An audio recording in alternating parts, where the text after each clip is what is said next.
Dogs save Jason Statham from a gang of bikers. What they did will shock you. It was a quiet evening in a remote desert town. The kind of place where the wind carried whispers of old stories and the horizon stretched endlessly under a vast open sky. The sun was setting, painting the landscape in hues of orange and purple, casting long shadows across the cracked asphalt of an old, weathered gas station. Jason Statham, the iconic action star, pulled his sleek black SUV into the station.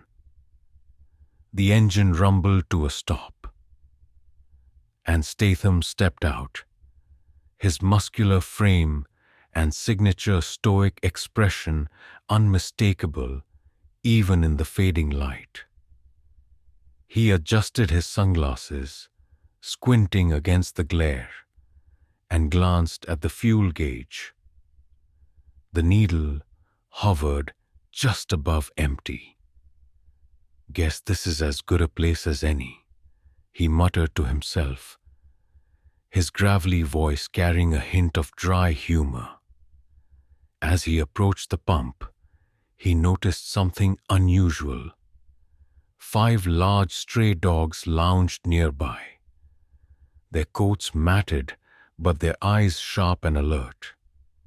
They were a motley crew: a German shepherd, a Rottweiler, a pair of mixed breeds with scars that told stories of survival, and a smaller, scrappy terrier. They watched him with a quiet intensity, their ears twitching as if they understood every word he said. Statham gave them a slight nod. "How's it going, fellas?" he said, his voice low but firm. The dogs didn't respond, but their eyes followed his every move, their bodies tense and ready. He filled the tank, the smell of gasoline mixing with the dry desert air. The station attendant, an old man with a face as weathered as the landscape, leaned against the doorframe, watching Statham with a mix of curiosity and respect. "You're a long way from anywhere, mister," the attendant said. Statham nodded.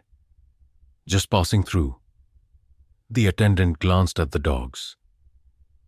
"Those mutts been hanging around here for weeks. Don't bother nobody. But they don't let nobody bother them either." Statham looked at the dogs again, his eyes narrowing slightly. "They look like they've seen some things."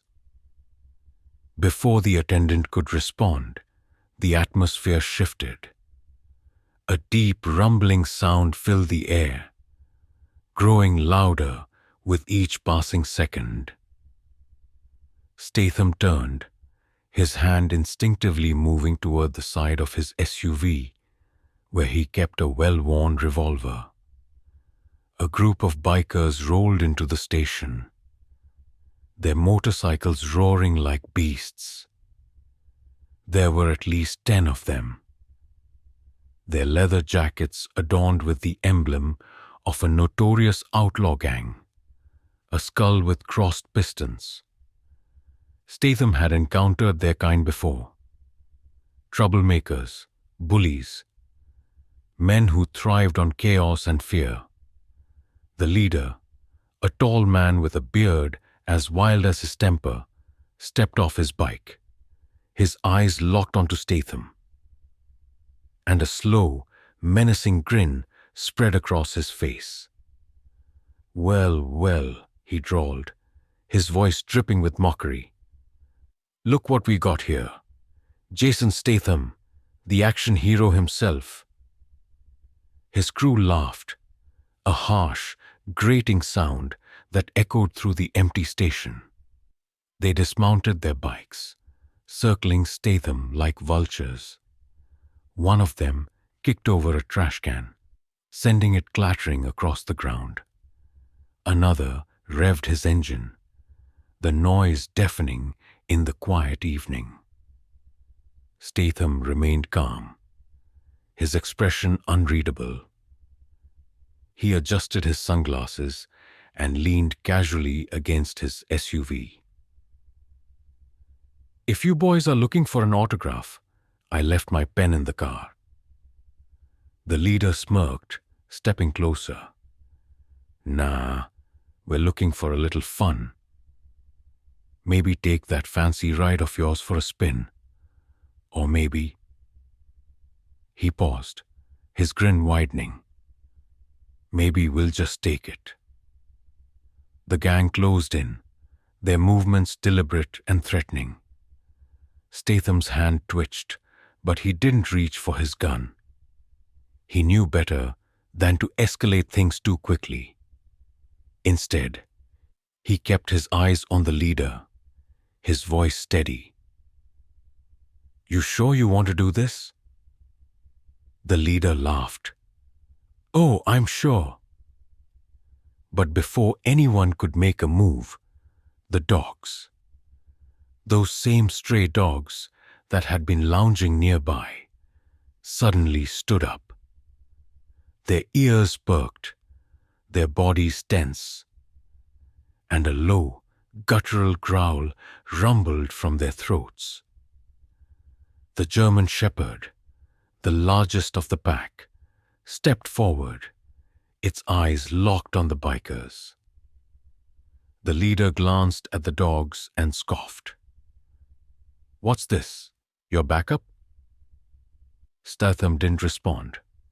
He just watched, his expression calm, but his eyes sharp. Then, chaos. The German Shepherd lunged first, its powerful body moving with startling speed. It clamped its jaws onto the leader's leather sleeve, yanking him off balance and sending him crashing to the ground. The other dogs followed, snarling and barking, their teeth bared as they charged at the bikers. One biker swung a chain at a dog, but the Rottweiler leaped, knocking him off his feet. Another tried to run, but the smaller terrier was too fast, snapping at his heels and driving him back. The mixed breeds worked together, herding the bikers into a tight group, their growls and barks creating a wall of sound that was as terrifying as it was effective. Statham just stood there, watching with a knowing smirk. "Looks like my boys don't take kindly to trouble," he said, his voice carrying over the chaos. The bikers, realizing they were outmatched, scrambled to their bikes. The leader, now bleeding from a bite on his arm, cursed under his breath as he climbed back onto his motorcycle. He pointed a shaking finger at Statham. "This ain't over, old man." Statham tipped his sunglasses down slightly, peering over the rim. "Sure it is." With engines roaring, the bikers sped off, disappearing into the desert in a cloud of dust and exhaust fumes. As the dust settled, Statham knelt down, giving each of the dogs a pat on the head. "You fellas earned a good meal tonight," he said, his voice softer now, almost affectionate. The dogs wagged their tails, their fierce demeanor melting into something almost gentle. The German Shepherd nuzzled Statham's hand, and the terrier let out a happy yip. The gas station attendant, who had watched the entire scene unfold with wide eyes, stepped forward. "I'll be damned," he said. "Never seen anything like that." Statham stood, brushing the dust off his jeans. Sometimes, the best backup comes on 4 legs. From that day on, those once stray dogs were no longer homeless. They rode with Statham, his loyal protectors, proving that sometimes even a legend needs a little help. And as they drove off into the sunset, the dog sitting proudly in the back of his SUV, Statham couldn't help but smile. Because real heroes don't always walk on two legs. Sometimes they run on four. What happened next? The story of Jason Statham and the stray dogs spread like wildfire. News outlets picked it up, and soon the tale of the legendary actor and his unlikely protectors became the stuff of folklore. People traveled from miles around to catch a glimpse of the man and his dogs. But Statham, ever the private man, kept to himself. The dogs, now named by Statham, Duke, Axe, Bella, Rusty, and Scout, became his constant companions. They traveled with him, slept under the stars with him, and, on more than one occasion, saved him from trouble. As for the bikers, they were never seen in that part of the desert again. Rumor had it, they disbanded, their leader too shaken by the encounter to continue his life of crime. And so, Jason Statham and his pack of loyal dogs rolled on, their bond unbreakable, their legend growing with each passing day. Because in the end, it wasn't just about the man or the dogs. It was about the unspoken understanding that sometimes the most unexpected allies can change your life forever. The aftermath. In the weeks that followed, Statham and his dogs became a symbol of resilience and loyalty. The story of their encounter with the bikers was told and retold, each version more dramatic than the last. But Statham didn't pay much attention to the rumors. He had always been a man of action, not words. The dogs, however, seemed to enjoy their newfound fame. They strutted around with a confidence that made Statham chuckle. "You boys are getting too big for your britches," he'd say, scratching Duke behind the ears. But despite their growing legend, life on the road remained much the same. Statham and his pack traveled from town to town, stopping at small diners and dusty gas stations, always moving, always searching for the next adventure.